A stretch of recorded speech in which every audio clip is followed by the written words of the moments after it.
Setiap kali kita melihat tanah, yang tampak cuma permukaannya, padahal di bawah sana ada dunia yang jauh lebih hidup dari yang kita kira. Tapi dunia itu juga bisa sepi saat mikroorganisme kehilangan tenaga. Hari ini saya coba bantu mereka bernapas lagi. Ya, pagi ini cukup cerah. Saya menggunakan sprayer 16 liter, bukan berisi pestisida atau pupuk kimia, tapi larutan mikroba hasil fermentasi alami yang saya buat dari hasil olahan sendiri dari bahan sederhana. Isinya adalah miliaran makhluk kecil mikroba alami hasil fermentasi dari gula, daun, dan tanah hutan. Bagi teman-teman yang ketinggalan yang belum melihat video saya tentang cara membuat fermentasi dari bahan-bahan alami, kalian bisa klik di bagian kanan atas ya. Saya mulai spray dari bedengan bibit sawi yang baru tumbuh. Daunnya masih muda, akarnya belum berkembang, jadi butuh bantuan dari luar. Saya semprot perlahan dari atas, bukan sekedar membasahi daun, tapi menyalurkan kehidupan mikroba ke seluruh permukaan tanaman dan tanah. Semprotan jatuh ke daun, menetes ke tanah, lalu diserap oleh pori-pori media.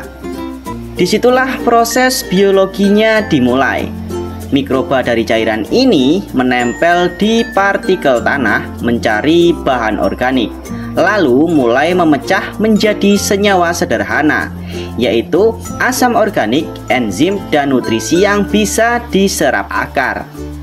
Mereka mulai bekerja seperti jantung kecil yang memompa kehidupan.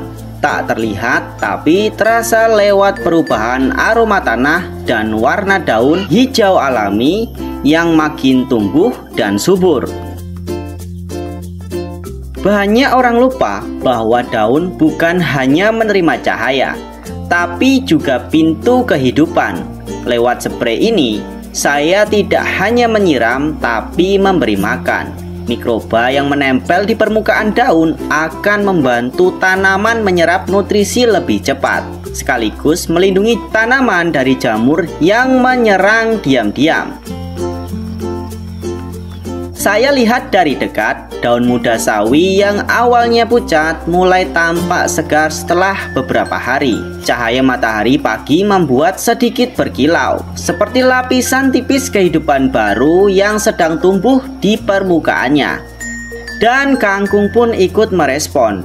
Batangnya tegak dan akar di bawah tanah lebih kuat menahan air. Saya semprot juga permukaan tanah di sekitar bedengan kosong.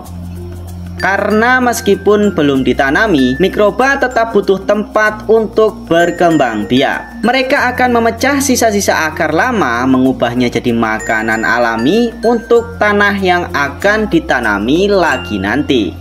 Disinilah keajaibannya, mikroba itu bukan hanya pupuk instan, mereka bekerja pelan tapi pasti. Setiap tetes cairan yang jatuh ke tanah membawa kehidupan yang berantai. Mikroba memakan sisa bahan organik, lalu menghasilkan nutrisi yang bisa diserap akar. Daun yang disemprot pun punya lapisan pelindung alami. Simbiosis sederhana tapi cerdas. Secara biologis, tanah yang sehat itu punya keseimbangan antara bakteri, jamur, dan bahan organik. Saat tanah kehilangan kelembapan, suhu akan naik atau bahan organik habis, populasi mikroba menurun drastis. Tanahnya jadi keras dan rantai kehidupan di dalamnya terputus. Dengan semprotan mikroba, saya bukan sekedar menambah cairan, tapi memperkenalkan kembali koloni yang mampu memulihkan siklus biologis itu. Tugas mereka mengurai sisa akar mati, menetralkan racun kimia, dan menciptakan lingkungan yang ramah untuk akar baru.